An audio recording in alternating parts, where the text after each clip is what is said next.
The Adventures of Tom Thumb and Thumbelina is an American straight-to-video animated fantasy adventure. It follows a tiny little woman called Thumbelina, who has been dragged from her family to work in a circus, which is led by a cruel ringmaster. She later manages to escape from the circus and meets another person of her height called Tom Thumb. Unfortunately, Tom and Thumbelina are constantly harassed by harsh or annoying conflicts that separate them.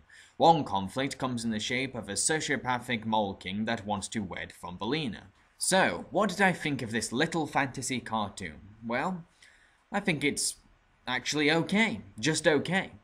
While it does have some major flaws, I didn't feel like I suffered from its viewing. Let's first discuss its problems. For starters, I found the narrative to be very bland and uneventful. While our protagonists do come across many bothersome conflicts, these dangerous confrontations fly by and lack any tension. The film is often hyperactive in the way it tells its story. Some scenes or set pieces are played so rapidly that I often felt like dialogue had been cut off or a scene had ended too abruptly. However, my biggest problem with the film has to be with the relationship between Thumbelina and Tom Thumb. They share barely any screen time together, have hardly any chemistry, and yet the film strives to push them into being a romantic item. This really bothered me because it was as if the film had the mindset of, oh, these two characters are the same size, they must love each other. No. You see, love is deeper than that, and defining a couple's romance by the similarity of their heights is a lazy and shallow contrivance. And every time they share a forced romantic scene together, it made me cringe because their romance is so far-fetched.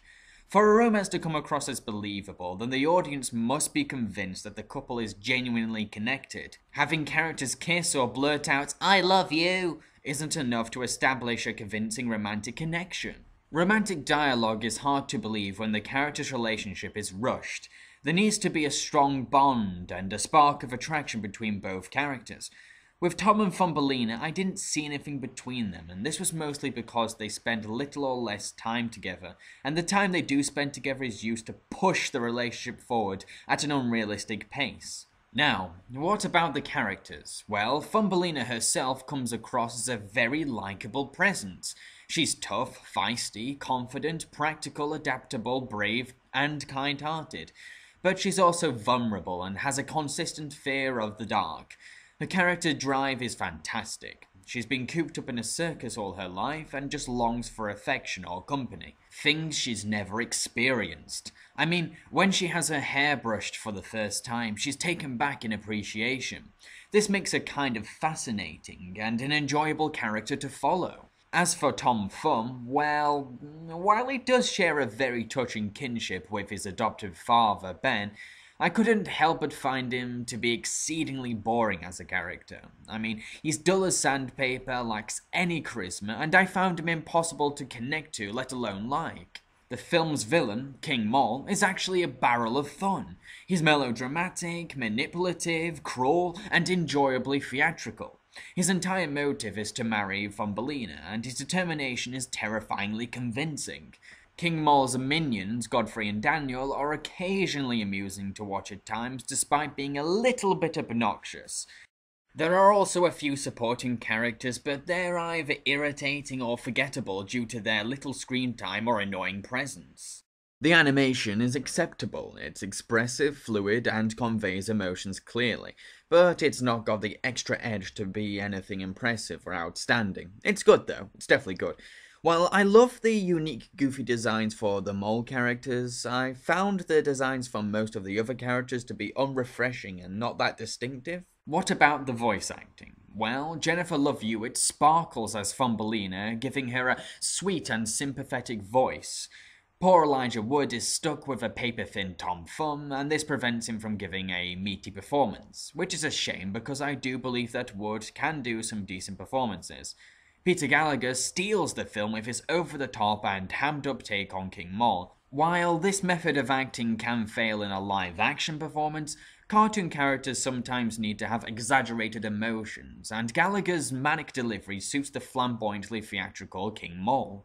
The music soundtrack is kind of a mixed bag. The original score can be dull because it's often boringly mediocre and cheesy. However, at times the score can embrace a different beat or rhythm to fit more dramatic scenes. There are 3 musical numbers in this film too. The first song is about Thumbelina's loneliness, that's beautifully performed by Jennifer Love Hewitt, who happens to have a gorgeous singing voice in my opinion. It's a song that also effectively reflects the tragedy of Thumbelina's isolated solitude. The second song is a catchy introduction to King Maul's lair, sung by His Majesty himself. It's perhaps one of the best villain songs I've ever heard in an animated feature. No kidding. It's progressive, fun, and has a sinister flow of violin bowing that gives it a grand scale of melodrama. The third song is a duet between Thumbelina and Tom Thumb that's forgettable and tediously wishy-washy. It's really naff and lacks any musical flavour or identity. To conclude, the adventures of Tom Thumb and Thumbelina has a likeable lead female character, a fun villain, and 2 fantastic songs. But it suffers from having a bland depiction of Tom Thumb, a hyperactive story that's afraid to slow down sometimes, and a contrived romance. However, it's an acceptable effort and a harmless viewing that's easy to follow. I give it 3 tiny stars out of 5.